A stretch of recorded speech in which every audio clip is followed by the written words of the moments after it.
Class 10 science में 2019 में आखिरी प्रश्न पत्र माध्यमिक शिक्षा मंडल द्वारा पूछा गया था। उसके बाद तो हम लॉकडाउन की परिस्थितियों में चले गए, है ना। तो यही वो आखिरी पेपर है जो पेपर हमें बताएगा कि किस तरह के प्रश्न पत्र आते हैं और उन्हें किस तरीके से हल करना है। तो कक्षा 10वीं विज्ञान 2019 के पेपर का हम संपूर्ण हल सीखने जा रहे हैं। तो चलिए अब हम ऑब्जेक्टिव से इसकी स्टार्ट करेंगे, शुरुआत करेंगे। हाई स्कूल एग्जामिनेशन रेगुलर 2019 विज्ञान, सही विकल्प चुनकर लिखिए। सबसे पहले प्रश्न आता है जिसमें आपको 4 विकल्प दिए रहते हैं और इनमें से कोई एक आपको उत्तर के अंदर लिखना रहता है। जैसे कोई विलियन लाल लिटमस को नीला कर देता है तो इसका पीएच संभवतः क्या होगा? 1, 4, 5 और 10। तो कोई विलियन अगर लाल लिटमस को नीला करता है तो हमें पता है ना, हमने एक ट्रिक सिखाई है आपको अनिल कि अम्ल नीले को लाल करता है। तो ये डेफिनेटली क्षार है क्योंकि ये लाल को नीला कर रहा है, उल्टा है। तो लाल को नीला कर रहा है मतलब क्षार है। और क्षारक का जो पीएच होता है वो 7 से ज्यादा होता है। तो फिर यहां आपका उत्तर क्या बनेगा? 10। तो इसका राइट आंसर होगा आपका 10। चलिए नेक्स्ट ले लेते हैं। मनुष्य में वृक्क एक तंत्र का भाग है। अब वृक्क किसका, किडनी किसका भाग होता है? उत्सर्जन तंत्र का भाग होता है। तो ये आपका हो जाएगा उत्सर्जन। बराबर ध्यान से पढ़ते जाइएगा और देखते जाइएगा। मानव नेत्र के किस भाग पर वस्तु का प्रतिबिंब बनता है? रेटिना पर बनता है और रेटिना को हिंदी में बोलते हैं दृष्टि पटल। तो ये आपका उत्तर हो जाएगा। उसके बाद में विद्युत धारा का मात्रक। तो विद्युत धारा का मात्रक देखिए, अब आप ये देखिए, ये तो शक्ति का है वाट, विभवांतर का वोल्ट है, ओके, कार्य का जूल है। तो यहाँ ये विद्युत धारा का मात्रक क्या हो गया? एम्पियर हो गया। तो ये हो गया आपका एम्पियर। निम्न में से कौन आहार श्रृंखला का निर्माण करते हैं? आहार श्रृंखला का मतलब ध्यान रखना कि वो जो कौन किसका आहार करते हैं। जैसे घास को बकरी खाती है और बकरी को मानो, बिल्कुल करेक्ट चलेगा। तो ये आपके राइट आंसर हो जाएंगे। तो इस तरीके से आप सही विकल्पों का चयन कर अपने उत्तर लिखेंगे। चलिए आगे बढ़ते हैं। अब इसमें दूसरा प्रश्न है, रिक्त स्थान भरिए। वे अभिक्रियाएं जिनमें उत्पाद के निर्माण के साथ साथ ऊष्मा भी उत्पन्न होती है। ये परिभाषा भी हो जाएगी आपकी बहुत शानदार। उत्पाद बनता है, ऊष्मा निकलती है।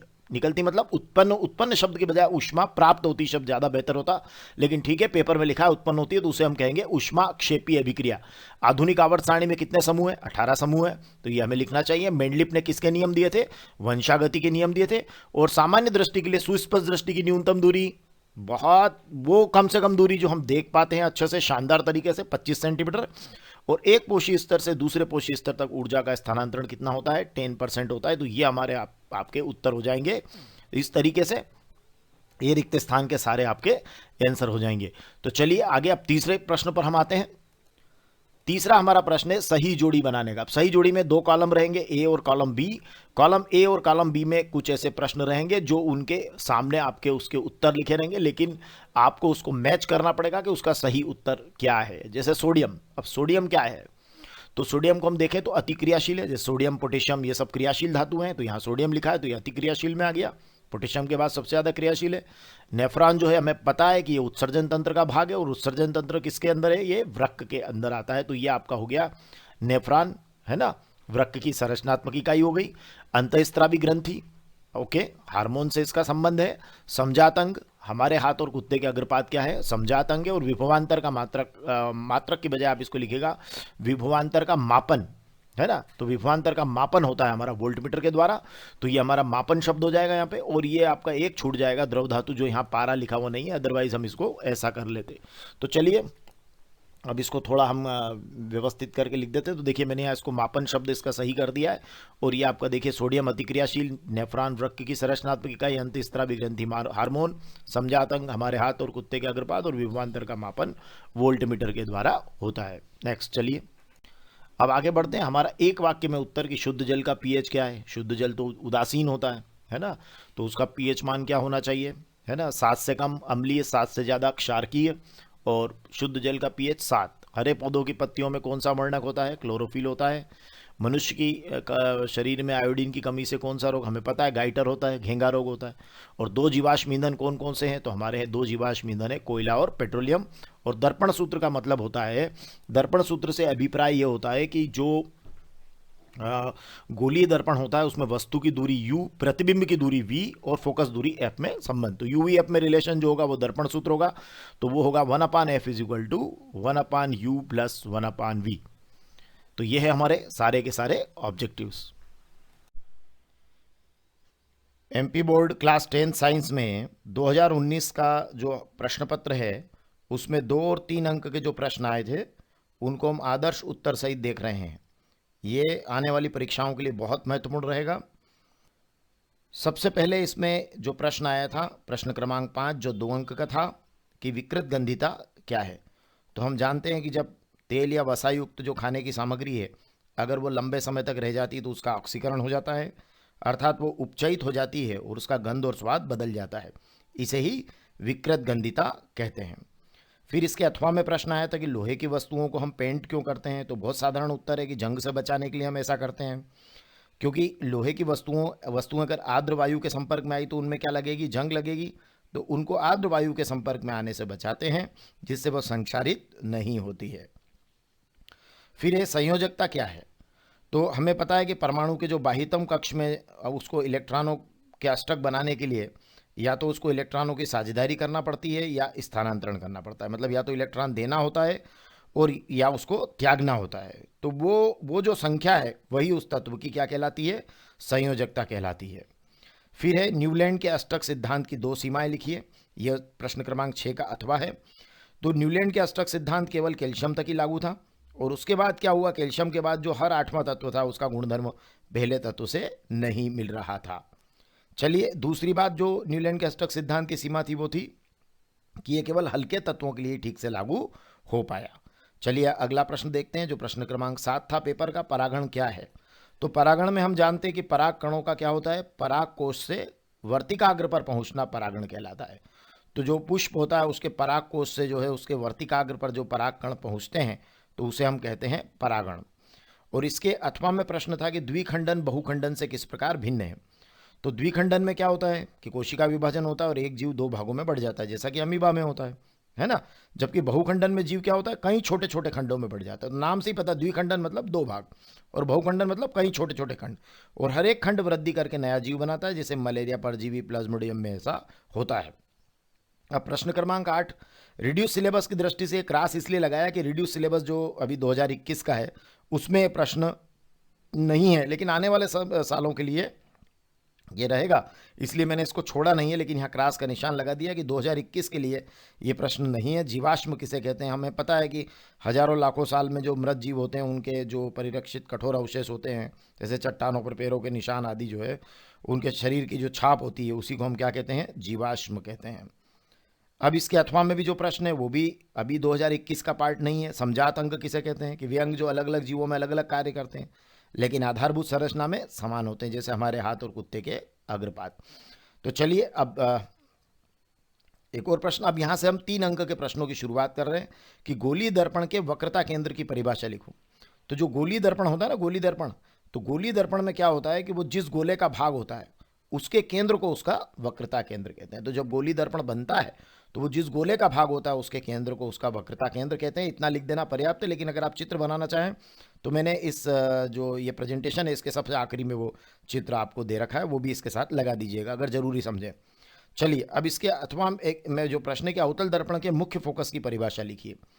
तो इसके अथवा में तो मुख्य फोकस में क्या होता है, अवतल दर्पण में मुख्य अक्ष के समांतर जो किरणें आती है वो दर्पण से परावर्तन के बाद जिस बिंदु से होकर जाती है या जिस बिंदु पर मिलती है उसे उस अवतल दर्पण का मुख्य फोकस कहते हैं। इसका भी चित्र मैंने लास्ट में बना दिया है ताकि आप बनाना चाहें तो जो आंसर है वो पावरफुल हो जाएगा, अदरवाइज ये उत्तर पर्याप्त है। चलिए तो क्या कहा हमने कि अवतल दर्पण में मुख्य अक्ष के समांतर आपतित किरणें मुख्य अक्ष के समांतर आएगी, दर्पण से परावर्तन के बाद जिस बिंदु से होकर जाएगी उस बिंदु को अवतल दर्पण का मुख्य फोकस कहेंगे। चलिए नेक्स्ट क्वेश्चन है जो प्रश्न क्रमांक 10 है कि ऊष्माक्षेपी और ऊष्माशोषी अभिक्रिया को उदाहरण से समझाइए। तो ऐसी रासायनिक अभिक्रिया, नाम से पता चल रहा है ऊष्माक्षेपी, जिसमें उत्पाद तो बनेगा। रासायनिक अभिक्रिया में क्या होता है, अभिकारक मिलकर उत्पाद बनाते हैं, तो उत्पाद तो बनेगा परंतु उसके साथ साथ ऊष्मा भी निकलेगी, तो उसे कहेंगे ऊष्माक्षेपी अभिक्रिया। जैसे कैल्शियम ऑक्साइड और पानी की जो क्रिया होती है, चूने और पानी की क्रिया, तो बुझा हुआ चूना आता है ना, CaOH twice, calcium oxide CaO plus H2O पानी, CaOH ट्वाइस प्लस ऊष्मा, तो यह अभिक्रिया आपकी ऊष्माक्षेपी अभिक्रिया हुई और यही संयोजन अभिक्रिया का भी उदाहरण है। और अगर आप लेते हैं ऊष्माशोषी अभिक्रिया, तो वे अभिक्रिया जिनमें उत्पाद जब बनते हैं तो ऊष्मा ली जाती है। जैसे यहाँ ये ऊष्मा ली गई है तो यहाँ आप इस तीर के ऊपर लिख दीजिएगा ऊष्मा, तो ये हो गया आपने ऊष्मा ले ली और ये टूट गया CaO और CO2 में। ये कैल्शियम कार्बोनेट CaCO3 और ये CaO और CO2 यहाँ तीर के ऊपर लिख दीजिएगा आप ऊष्मा, तो ये होगी ऊष्माशोषी अभिक्रिया, और यही वियोजन अभिक्रिया का भी उदाहरण होता है। चलिए, विस्थापन और द्विविस्थापन अभिक्रियाएं क्या होती है, ये इसके अथवा में प्रश्न है। तो ऐसी अभिक्रिया जिसमें एक तत्व जो होता है वो दूसरे तत्व को उसके यौगिक में से प्रतिस्थापित कर देता है या विस्थापित कर देता है। जैसे यहाँ देखो आयरन, ये कॉपर सल्फेट है CuSO4, तो ये आयरन क्या कर रहा है, Fe इस Cu को प्रतिस्थापित कर देगा और इसकी जगह बैठ जाएगा, तो Fe देखो यहाँ बैठ गया, तो ये हो गया FeSO4 और ये Cu अलग हो गया। तो एक तत्व जो है मतलब कौन, Fe, दूसरे तत्व मतलब Cu को उसके विलियन में से मतलब CuSO4 में से उसके यौगिक में से क्या कर रहा है, प्रतिस्थापित कर देता है, उसकी जगह चला जाता है और उसको अलग कर देता है। तो यह है विस्थापन अभिक्रिया। और द्विविस्थापन अभिक्रिया जिसमें आयनों का आदान प्रदान होता है, इतना लिख देना पर्याप्त होगा कि ऐसी अभिक्रिया जिसमें दो यौगिकों के बीच आयनों का आदान प्रदान होता है। जैसे ये बेरियम क्लोराइड BaCl2 और CuSO4 कॉपर सल्फेट लिया आपने, तो ये Ba जो है ये यहाँ आ जाएगा और Cu ये यहाँ आ जाएगा, तो ये हो जाएगा BaSO4 प्लस CuCl2। देखो अदला बदली कर ली इन्होंने जगह की, Ba यहाँ आ गया और Cu यहाँ आ गया। बाकी आपको याद बिल्कुल आसानी से ये तैयार हो जाएगा कि इनके बीच आयनों का आदान प्रदान होता है। तो ये द्विविस्थापन अभिक्रिया है। चलिए, अब इसमें एक और प्रश्न आता है कि मानव नेत्र का नामांकित चित्र बनाइए। 2019 के पेपर में 11वां प्रश्न है, ये चित्र है, लेकिन अभी रिड्यूस सिलेबस के अंदर मानव नेत्र नहीं है, इसलिए इसको हटा दिया गया है। तो ये प्रश्न आप अभी 2021 के लिए तैयार ना करें, उसके बाद आपको जब नेक्स्ट ईयर अन्य बच्चे आएंगे तो वो इसको देखेंगे। चलिए, कांच के प्रिज्म द्वारा श्वेत प्रकाश के वर्ण विक्षेपण का चित्र, ये 3 नंबर का है। इसमें श्वेत प्रकाश को आप संकीर्ण झिल्ली से लाइएगा, एक की 7 लाइन बनाइएगा और स्केल से खींचिएगा सातों, और फिर सातों को ऐसे नीचे की तरफ लाके बिल्कुल एक दूसरे के साथ इस तरीके से समांतर रूप में लाकर यहाँ पर्दा डाल दीजिएगा और बेजानिह पीनाला नीचे से ऊपर लिखेगा। ये आपका वर्णक्रम है, बेजानिह पीनाला, बैंगनी, जामुनी, नीला, हरा, पीला, नारंगी और लाल, और ये प्रिज्म है। तो श्वेत प्रकाश को जब प्रिज्म में से गुजारते हैं तो वह 7 रंगों में टूटता है, यही वर्ण विक्षेपण है। तो ये चित्र आप इस तरीके से बहुत सुंदरतापूर्वक बनाइएगा तो आपको पूरे 3 अंक प्राप्त होंगे। ठीक है, नीचे आप लिख दीजिएगा रंग कौन से हैं, बैंगनी, जामुनी, नीला, हरा, पीला, नारंगी और लाल। चलिए आगे बढ़ते हैं। अब चुंबकीय क्षेत्र रेखाओं के कोई 3 गुण। तो चुंबकीय जो क्षेत्र रेखा है वो सतत बंद वक्र होती है ना, मतलब वो क्लोज लूप होती है। ठीक है, क्योंकि वो चुंबक के बाहर जो है वो उत्तर से दक्षिण की ओर और चुंबक के अंदर दक्षिण से उत्तर की ओर खींची जाती है, तो वो बंद वक्र बनाती है, एक दूसरे को कभी नहीं काटती है। और इनके किसी बिंदु पर अगर आप स्पर्श रेखा खींचेंगे तो उस बिंदु पर वो परिणामी चुंबकीय क्षेत्र को बताएगी, उस पॉइंट के ऊपर कि वो कुल चुंबकीय क्षेत्र कितना है उस बिंदु पर, वो उसको बताती है। और इसके अथवा में फ्लेमिंग के बाएं हाथ का नियम कि आप अपने बाएं हाथ के अंगूठे, तर्जनी और मध्यमा को इस प्रकार फैलाओ कि वे परस्पर लंबवत रहे, मतलब 3 अंगूठा, तर्जनी और मध्यमा। अब यदि तर्जनी चुंबकीय क्षेत्र की दिशा को बताए और मध्यमा चालक में प्रवाहित धारा की दिशा को बताए, मतलब तर्जनी किसको बता दे, बी को, बी मतलब चुंबकीय क्षेत्र को, और मध्यमा प्रवाहित विद्युत धारा की दिशा मतलब ई को, ये मध्यमा ई को बताए, तो अंगूठा जो है चालक पर बल की दिशा, फोर्स एफ को बताएगा। तो ये आपका फ्लेमिंग का बाएं हाथ का नियम है। बहुत विस्तार से अगर आपको पढ़ना है तो फिर आप चैनल के ऊपर जाकर उसको इन सभी प्रश्नों के उत्तर बहुत विस्तार से पढ़ लीजिएगा, लेकिन अभी एग्जाम के पॉइंट ऑफ व्यू से आपको इतना ही लिखना। चलिए, अब नेक्स्ट जो 2 क्वेश्चन है, सोलर कुकर के उपयोग के लाभ, 3 अंक। तो ये अभी 2021 की एग्जाम के लिए नहीं है, क्योंकि ये रिड्यूस सिलेबस का पार्ट है। ये भी ऊर्जा के आदर्श स्रोत के गुण, ये भी रिड्यूस सिलेबस का पार्ट है। तो ये 2 प्रश्न अभी आपको 21 के लिए तैयार नहीं करना है, लेकिन 22 और इसके आगे के एग्जाम्स के लिए महत्वपूर्ण रहेंगे कि सोलर कुकर में प्रदूषण नहीं होता, भोज्य पदार्थों के जलने का खतरा नहीं होता और ईंधन की बचत होती, जिससे आर्थिक लाभ होता है। और आदर्श स्रोत क्या होता है ऊर्जा का, कि उसका प्रति एकांक आयतन या प्रति एकांक द्रव्यमान अधिक कार्य करे, भंडारण और परिवहन में आसानी हो, सस्ता हो तथा सरलता से सुलभ हो। अभी मैं जो बात कर रहा था कि वो वक्रता केंद्र की परिभाषा आपने ली थी, तो उसका जो चित्र है ये भी आप उसके साथ बना सकते हैं कि गोली दर्पण जिस गोले का भाग होता है, जैसे गोली दर्पण है, देखिए अवतल गोली दर्पण है, तो ये जिस गोले का भाग है उसके केंद्र को क्या कहते हैं, वक्रता केंद्र। तो यहाँ सी जो है आपका वक्रता केंद्र हो जाएगा। तो ये काल्पनिक रेखा है, ये इस गोले का भाग है और ये इसका वक्रता केंद्र है।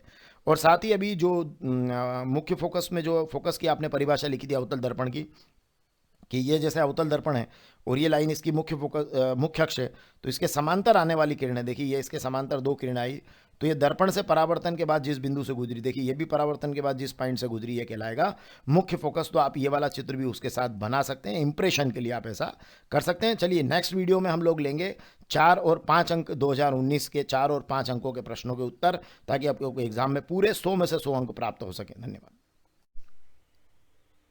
पिछले वीडियो में हमने क्लास 10 साइंस के 2019 के प्रश्न पत्र में 2 और 3 अंक के प्रश्न हल किए थे।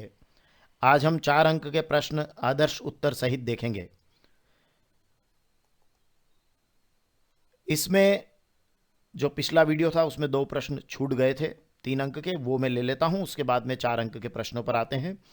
विद्युत मोटर अर्थात डीसी मोटर का परिपथ चित्र कैसे बनाएंगे, ये 3 नंबर में पूछा गया था। बहुत आसान है और ये एक आदर्श उत्तर है, आप इसको देख लीजिए कि इसमें आपको चुंबक के ध्रुवखंड बनाना है और थोड़ा सा अवतल बेलनाकार कटे हुए बनाना है, एनएस जो प्रबल क्षेत्र चुंबक होंगे। इस तरीके से एक आयताकार आपको जो है यहाँ से इस तरीके से पूरा एक आर्मेचर बनाना है, जिसको आप ABCD नाम देंगे। और ये S1 और S2 यहाँ इस तरीके से इसमें आर्मेचर के साथ जोड़ दीजिएगा, ये आपके विभक्त वलय हो जाएंगे। और इनके साथ 2 ब्रश जोड़ दीजिएगा, B1 और B2, जो कार्बन की पत्तियों के बने होते हैं। और इस तरीके से तार आप यहाँ से वायर जो है जोड़िएगा, एक बंद कुंजी और एक सेल लगा दीजिएगा, सेल का प्लस इधर और माइनस इधर, और यहाँ से करंट का फ्लो इस तरीके से होगा और ये इस तरीके से आपकी मोटर घूमेगी। तो ये आप परिपथ का चित्र बना देंगे तो आपको पूरे मार्क मिलेंगे। चलिए नेक्स्ट क्वेश्चन पर आते हैं। अब ये विद्युत जनित्र, तो इस बार ये जनित्र हमारे 2021 के सिलेबस में नहीं है, इसलिए मैंने यहाँ क्रॉस का निशान लगाया है, लेकिन नेक्स्ट ईयर्स के लिए वो बहुत उपयोगी रहेगा। तो जो फर्क है वो जनित्र और मोटर में सिर्फ ये यहाँ मैं बताने जा रहा हूँ आपको। एक तो ये यहाँ जो सेल की जगह आप धारामापी लगा दीजिएगा, ये एक फ़र्क है। और दूसरा फ़र्क ये है कि ये यहाँ आप इसका जो डायरेक्शन है ये अब आपका हो जाएगा दक्षिणावर्त अर्थात क्लॉकवाइज। बस बाकी पूरा चित्र वही का वही है जो आपने वहाँ बनाया था मोटर में। ठीक है, चलिए आगे बढ़ें। नेक्स्ट क्वेश्चन है इसमें कि उदासीनीकरण अभिक्रिया को उदाहरण सहित समझाइए। तो उदासीनीकरण अभिक्रिया क्या होती है? जब अम्ल और क्षारक जो है परस्पर अभिक्रिया करते हैं और लवण और जल बनाते हैं। तो इसमें HCl अम्ल ले लीजिएगा और क्षारक में NaOH ले लीजिएगा, तो ये NaCl बन जाएगा जो कि हमारा लवण है सोडियम क्लोराइड, और ये H और OH मिलकर ये जल बना देंगे H2O। तो ये हमारी उदासीनीकरण अभिक्रिया पूर्ण हो जाएगी। और इसके अथवा में लिखा है कि इसके साथ ही इसमें 4 नंबर का क्वेश्चन है, तो इसके साथ में जो 15वां प्रश्न है उसका B भाग है। विरंजक चूर्ण और प्लास्टर ऑफ पेरिस के सूत्र लिखिए, तो मैंने इनके नाम भी लिख दिए हैं सूत्र के साथ। तो विरंजक चूर्ण या ब्लीचिंग पाउडर को कैल्शियम ऑक्सीक्लोराइड बोलते हैं, इसका सूत्र है CaOCl2। और प्लास्टर ऑफ पेरिस जो है वो कैल्शियम सल्फेट हेमीहाइड्रेट होता है, तो कैल्शियम सल्फेट के लिए CaSO4 और .12H2O इसका फार्मूला हो जाएगा। नेक्स्ट है कि वो जो हमारा वॉशिंग सोडा या धोने का सोडा और बेकिंग सोडा के 2 उपयोग लिखिए। तो याद रखिएगा कि जो धोने का सोडा हमें पता है वो साफ सफाई, कपड़े धोने आदि के रूप में काम आता है, और साथ में कागज़, साबुन और कांच उद्योग में भी काम आता है। बेकिंग सोडा जो होता है वो पेट की एसिडिटी को दूर करने में आता है, बेकिंग पाउडर बनाने में आता है, और सोडा अम्ल अग्निशमन में भी इसका उपयोग किया जाता है। तो आप 2-2 पॉइंट लिख दीजिएगा, क्योंकि 4 नंबर का क्वेश्चन है तो 2-2 उपयोग लिखना है। नेक्स्ट क्वेश्चन है कि इलेक्ट्रॉन बिंदु संरचना समझाना है आपको कार्बन डाइऑक्साइड की या CO2 की। तो ये जो प्रश्न है ये CO2 की समझाना। तो याद रखिएगा कि कार्बन के जो है 4 इलेक्ट्रॉन, देखिए 4 इलेक्ट्रॉन कार्बन के दे दिए, अब ऑक्सीजन के 6 हो गए। तो डेफिनेटली यहाँ पर जो है इसको अपना अष्टक पूरा करने के लिए यहाँ ये इस तरीके से देखिए, ये 2 इलेक्ट्रॉन इसके साथ यहाँ आएंगे और इस ऑक्सीजन के भी 2 इलेक्ट्रॉन यहाँ आएंगे। तो इस तरीके से आप ये कार्बन के जो इलेक्ट्रॉन है उनको क्रॉस बता दीजिए और ऑक्सीजन के जो इलेक्ट्रॉन है उनको डॉट के रूप में बता दीजिए, तो आपका काम हो जाएगा। मतलब 6 ऑक्सीजन के इधर से इधर 6 ऑक्सीजन के, ठीक है। और यहाँ कार्बन के ये 4 हैं, तो 2 यहाँ और 2 यहाँ, तो ये इलेक्ट्रॉन बिंदु संरचना इसकी बन जाएगी। बहुत सरल शब्दों में मैं समझाने का प्रयास कर रहा हूँ। ठीक उसी प्रकार से मेथेन के लिए तो ये कार्बन के आपके 4 हो गए, ओके, और ये एक एक हाइड्रोजन का इस तरीके से जोड़ दीजिएगा, तो ये मेथेन की इलेक्ट्रॉन बिंदु संरचना बन जाएगी। तो ये 16वां क्वेश्चन था जो 4 अंक में पूछा गया था। और इसके अथवा में आप क्वेश्चन लेते हैं। इसके अथवा में था कि एथेनॉइक अम्ल जो है, मतलब CH3COOH, जिसको हम एसिटिक एसिड भी बोलते हैं, इसकी इलेक्ट्रॉन बिंदु संरचना। तो देखिए इसमें आप ध्यान रखिएगा कि आपका जो इसको किस तरीके से आपको बनाना है एथेनॉइक अम्ल को, कि इसमें 2 कार्बन है। तो देखिए ये एक कार्बन, देखिए स्टार्ट यहाँ से करेंगे CH3, तो एक कार्बन है और उसके साथ में ये 3 हाइड्रोजन, ठीक है। अभी अगले वाले कार्बन से इस कार्बन को जोड़ दीजिएगा, ठीक है, ये यहाँ इस तरीके से, ठीक है। इस कार्बन के लिए और इस कार्बन के लिए हमने क्या किया है, देखिए कार्बन के जब भी आप इलेक्ट्रॉन लेंगे तो क्रॉस के रूप में बता दीजिएगा।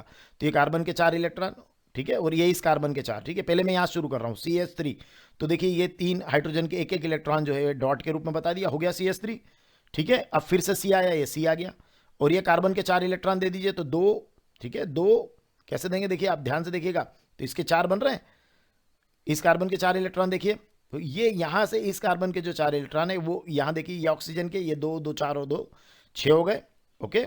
और यहाँ देखिए इस ऑक्सीजन के लिए 2 2 4 और 2 6 हो गए, ठीक है। और यहाँ से इस ऑक्सीजन के साथ ये हाइड्रोजन जुड़ा है, इस ऑक्सीजन के साथ ये कार्बन का इलेक्ट्रॉन जुड़ा है, ओके। आगे बढ़ते हैं। यहाँ ये देखिए मैंने क्या किया है कि ये जो कार्बन वाला इलेक्ट्रॉन है इसको यहाँ दो क्रॉस आप लगा सकते थे, मैंने इसको यहाँ क्रॉस और डॉट कर दिया ताकि ये समझ में आ जाए कि ये वाला जो कार्बन है इसका जो इलेक्ट्रॉन है ये मैंने यहाँ डॉट के रूप में बता दिया। आप चाहें तो दोनों यहाँ क्रॉस लिख दीजिएगा तो आपको पता चल जाएगा कि दोनों कार्बन के इलेक्ट्रॉन है। ठीक है, तो यहाँ ये कार्बन है, हो गया CH3COOH। ठीक है, आप चाहें तो यहाँ दो क्रॉस कर लीजिएगा। चलिए नेक्स्ट क्वेश्चन ले लीजिए कि ब्रोमोपेंटेन जो है उसकी संरचना बताइए या उसको चित्रित कीजिए। तो ब्रोमोपेंटेन क्या होता है, C5H11Br। तो ये C1 2 3 4 5 C5।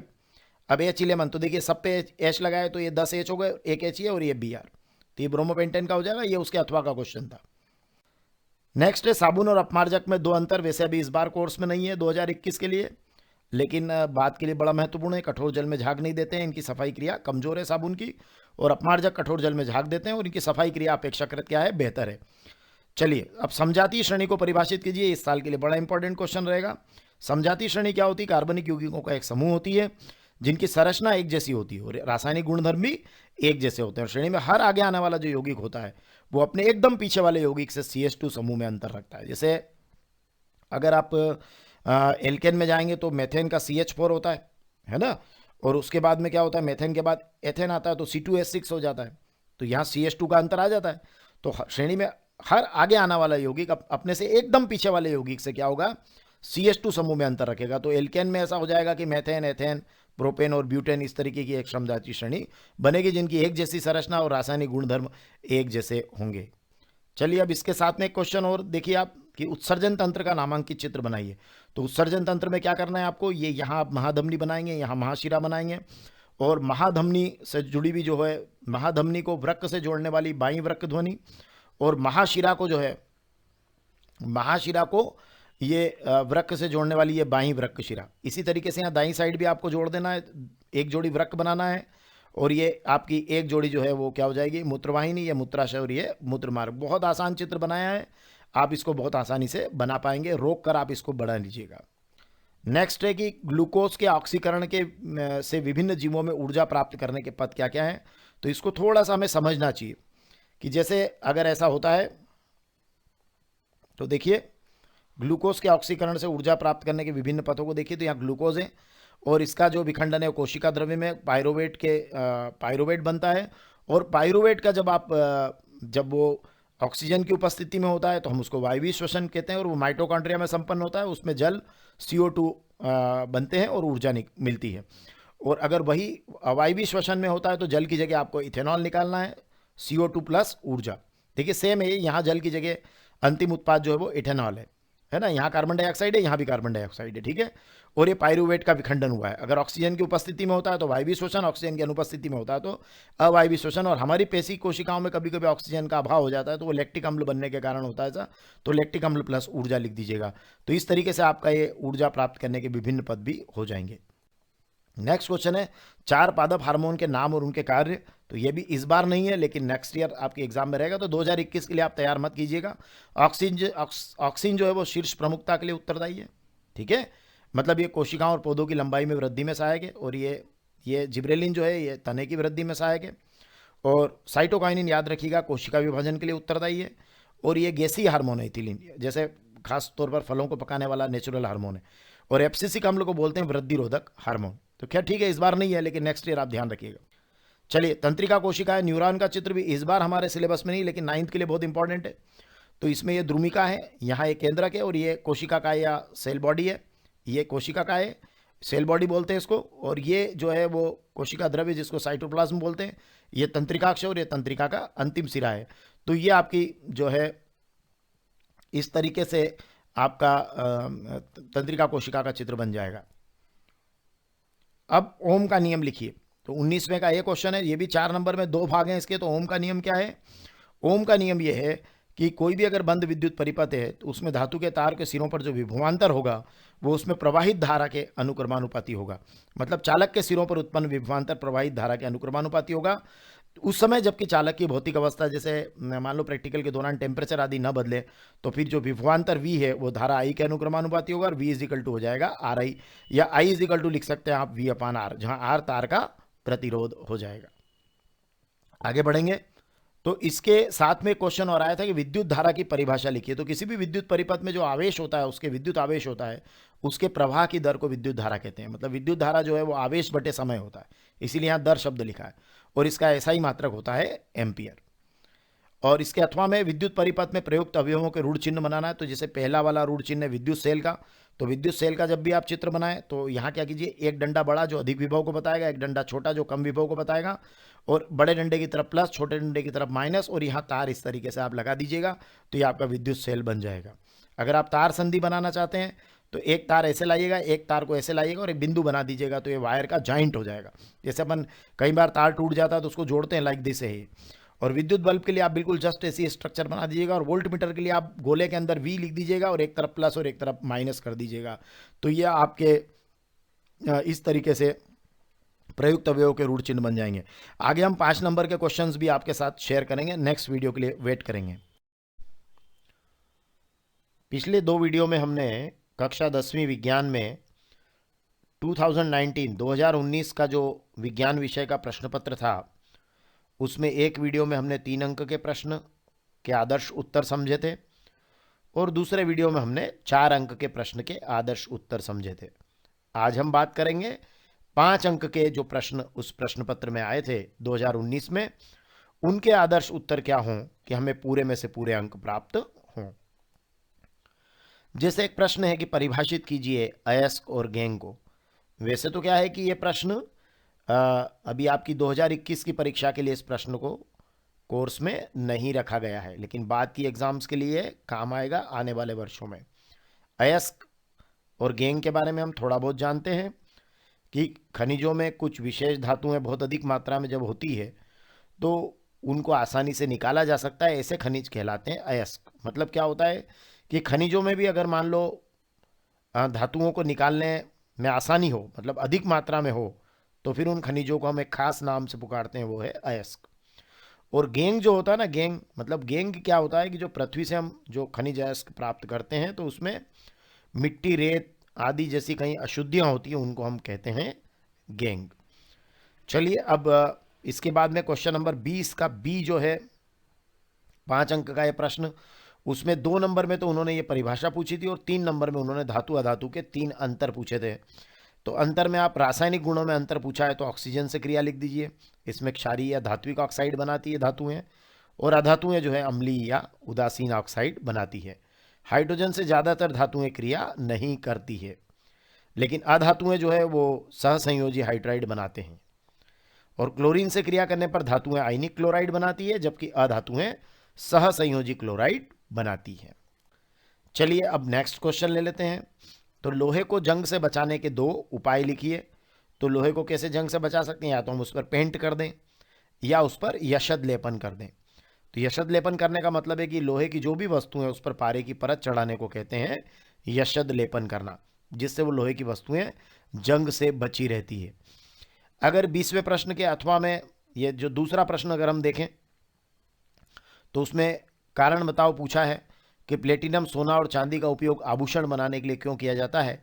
तो आप याद रखिएगा कि इनकी एक तो सरफेस बहुत चमकदार होती है, आसानी से संक्षारित नहीं होती है ना, मतलब इनकी जो परत है उस पर कोई दूसरा, जैसे लोहे में जंग लगता ना, उस तरीके से संक्षारण इसके अंदर नहीं होता है, आसानी से नहीं होता। चांदी काली पड़ती है पर आसानी से इसमें नहीं होता। और इनकी आघात वर्धनीयता और तन्यता बहुत उच्च होती है, मतलब इनसे क्या होते हैं कि इनको मनचाहा आकार भी दे सकते हैं और इनके लंबे लंबे तार भी खींच सकते हैं।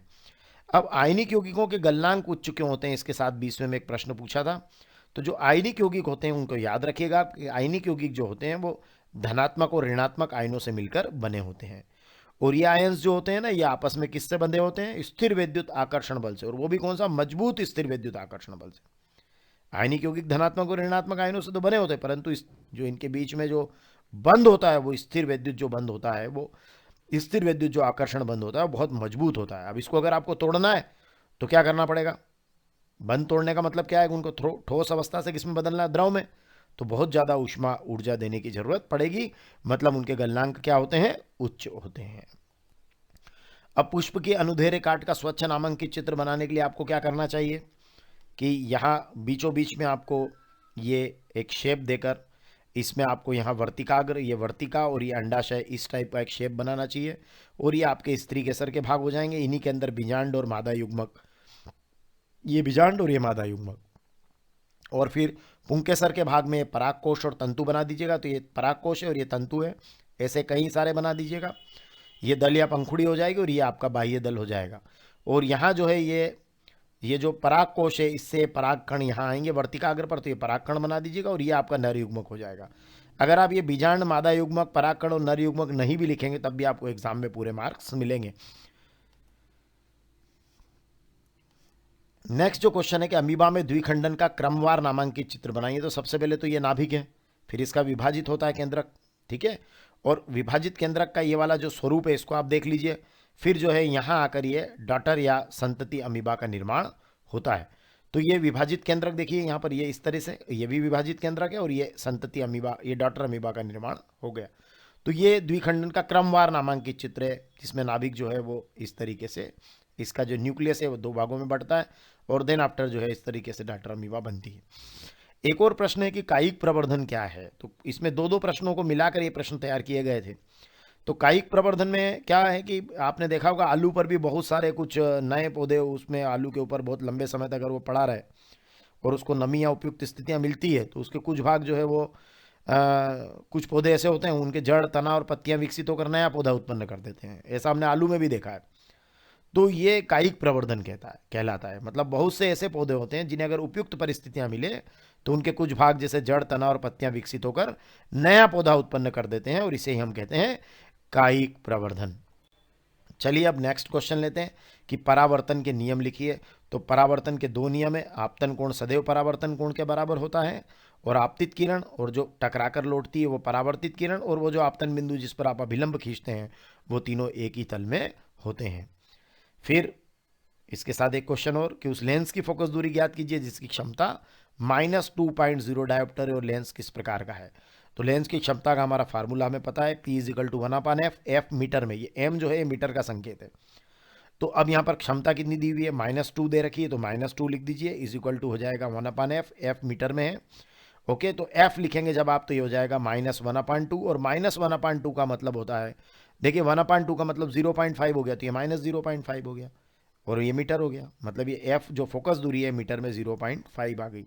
और चूंकि ये ऋणात्मक है तो हम कहेंगे कि ये कौन सा लेंस है, अवतल लेंस है, क्योंकि अवतल लेंस में फोकस दूरी और क्षमता ऋणात्मक होती है। वो तो हम यहीं से भी बता सकते थे कि ये कौन सा लेंस है, अवतल लेंस है। चलिए अब प्रश्न क्रमांक 23 जो कि हमारा अंतिम प्रश्न है कि अवतल दर्पण के कोई 3 उपयोग लिखिए। तो वैसे तो इस वर्ष ये 2021 के लिए नहीं है क्योंकि दर्पणों के उपयोग इस बार अभी नहीं रखे हैं, लेकिन अवतल दर्पण जो है वो दाढ़ी बनाने में या शेविंग मिरर में काम आता है ना, चेहरे का बड़ा प्रतिबिंब बना देता है, सौर भट्टियों के अंदर काम आता है और मरीजों के दांत का बड़ा प्रतिबिंब देखने के काम अवतल दर्पण आता है। 3 उपयोग लिखना है। अब जो एक और नेक्स्ट क्वेश्चन है जिसको हम कहेंगे लास्ट क्वेश्चन है, कांच के आयताकार गुटके से अपवर्तन का चित्र खींचिए। तो एक कांच का आयताकार गुटका आप बीचों बीच में रख दीजिएगा। ये कांच हो गया, इधर वायु और इधर वायु, ठीक है। यहाँ एक अभिलंब खींचिएगा और ये आपकी आपतित किरण है, इसको लगभग 50 डिग्री के कोण पर लाइएगा और यहाँ से इसको ऐसे अपवर्तित किरण बना दीजिएगा, ये 30 डिग्री का कोण बन जाए। कोण हमेशा अभिलंब से बनाना है। फिर यहाँ इसी बिंदु के ऊपर जब यहाँ तक लाइएगा और यहाँ एक और अभिलंब खींच दीजिएगा और ये यहाँ से बाहर निकाल दीजिएगा। ये वाला कोण भी 50 का रख लीजिएगा। तो ये कोण और ये कोण लगभग बराबर होना चाहिए, तो ये 50-50 के रख लीजिएगा और ये आप 30 का बना दीजिएगा, ठीक है। ये आपतित किरण, ये अपवर्तित किरण और ये निर्गत किरण, ओके। और ये यहाँ I1 आपतन कोण, R1 अपवर्तन कोण, ये I2 फिर आपतन कोण है और R2 जो है ये भी अपवर्तन कोण है, इसको आप निर्गत कोण लिख दीजिएगा, ठीक है। और इसको ये टेस्ट करने के लिए मैंने ये डैश वाली लाइन यहाँ खींची है ताकि पता चले कि दोनों अगर एक दूसरे के समांतर है तो आप ये मान के चलिएगा कि आपका चित्र बिल्कुल सही बना है।